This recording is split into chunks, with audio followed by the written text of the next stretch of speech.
Iran की कमाई के हर रास्ते पर वार होगा। आइए जरा, अमेरिका ने ईरान के ग्लोबल वित्तीय नेटवर्क पर क्या शिकंजा कसा है। विजय, ये वाली खबर और पीठ हेक्सेस वाली खबर दोनों संभाल के रखिएगा। चीन समेत ईरानी तेल खरीदने वाले देशों को अंतिम चेतावनी है। Digital asset, technology, gold, aviation और शिपिंग पर प्रतिबंध है।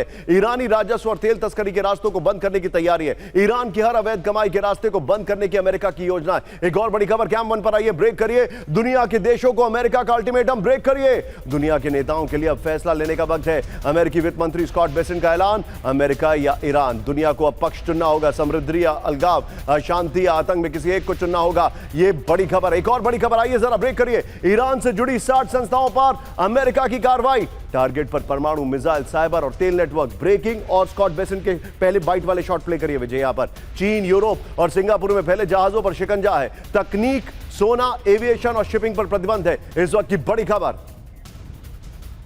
Chettinad Institute of Medical Education and Research, KGF, Karnataka. MBBS admission open 2026 to 2027. Apply through MCC Medical Counseling.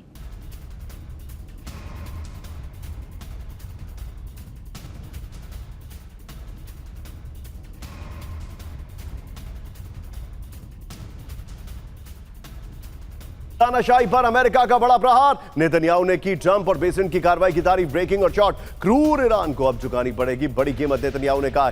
सीधे चलिए, तीनों ब्रेकिंग, तीनों शॉट लीजिए और straight to ambassador Deepak Vora sir. Deepak sir, correct me if I am wrong, मेरा assessment यह कह रहा है कि इकोनॉमिक सैंक्शंस एक कॉमोफ्लाज है।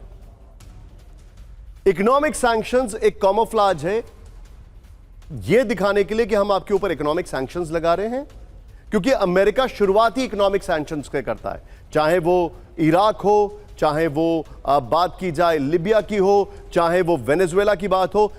अमेरिका का पैटर्न, जो दुनिया के बड़े इंटरनेशनल पंडित्स हैं वो यही कहते हैं, पहले इकोनॉमिक सैंक्शंस होते हैं, फिर उनके मुल्क में किसी और को खड़ा करके आंदोलन किए जाते हैं, और जब सब कुछ सहन कर जाते हैं तो फिर हमला कर दिया जाता है। ब्राजील, अगर आपने नोट किया होगा, इसकी सेकंड स्टेज में बोल्सोनारो फिर से पॉपुलर होते जा रहे हैं। वहां पर जो लूला है वो पीछे जा रहे हैं, अभी की नई रेटिंग्स आई हैं। सर, मेरा असेसमेंट ये है, कमिंग बैक टू इट, ये दर्शकों के लिए बैक स्टोरी थी। इकोनॉमिक सैंक्शंस एक कैमोफ्लेज है। America is going to hit them very hard, और वो करने वाले हैं बहुत बड़ा हमला। Correct me if I am wrong sir.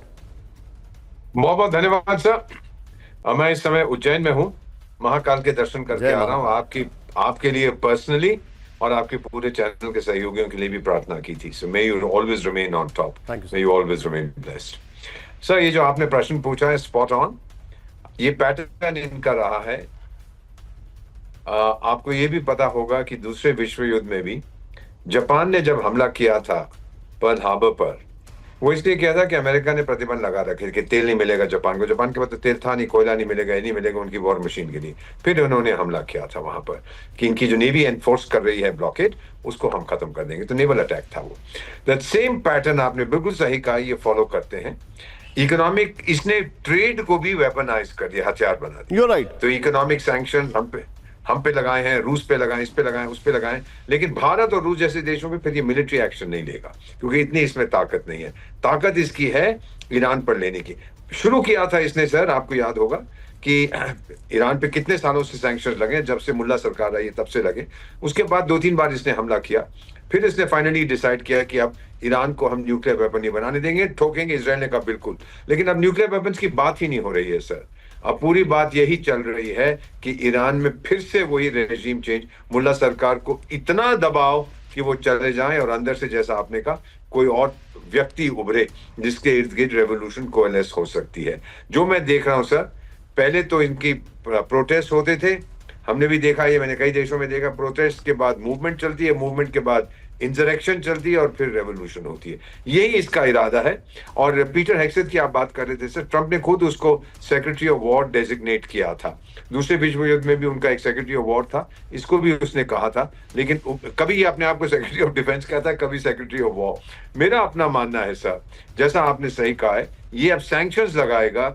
Iran कोशिश करेगा, क्योंकि आपको पता है जिहादिस्तान का भी वो जो मुन्नी भाई है वो भी गई हुई तेहरान, इसका मैसेज लेके ट्रंप का कि अभी भी टाइगर लोग मान जाओ, हॉर्मुज में अब उसका कोई इंटरेस्ट नहीं बचा है, दुनिया को तकलीफ होती है होने दो। He wants regime change, he is back sir. ये मेरा अपना मानना है सर, और अब लोगों को तैयार करना। because you are there, so the lighter bones are twitching. Secretary of War और Scarcity of War, अब इनको डिसाइड करना पड़ेगा with all the puns intended कि आखिर इनका क्या डेजिग्नेशन है. That's very interesting to know. Anyway, now बड़ी खबर सुमेरा के पास, एक बार कैंप 4 पर आइए.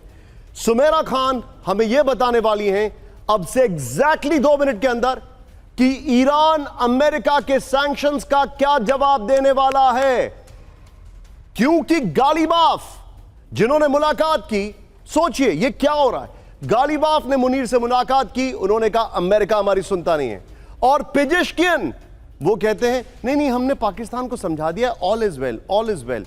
बहुत कंफ्यूजन है. सुमेरा के पास एक एक डिटेलिंग है, लेकिन कैंप 1 पर बड़ी खबर, अमेरिका को हार का कराएंगे एहसास. ब्रेक करिए जरा. ईरानी सेना प्रमुख जनरल मुसावी की वार्निंग, ब्रेकिंग और शॉर्ट. हार का की गड़बड़ाहट महसूस कराने के लिए ईरान तैयार. बड़ी खबर अहमद साहब करेगा विजय. दुश्मन को मनमानी करने की इजाजत नहीं. बड़ी खबर, ताकत के जरिए हार समझने पर करेंगे मजबूर. बड़ी खबर, एक और बड़ी खबर. ब्रेक करिए.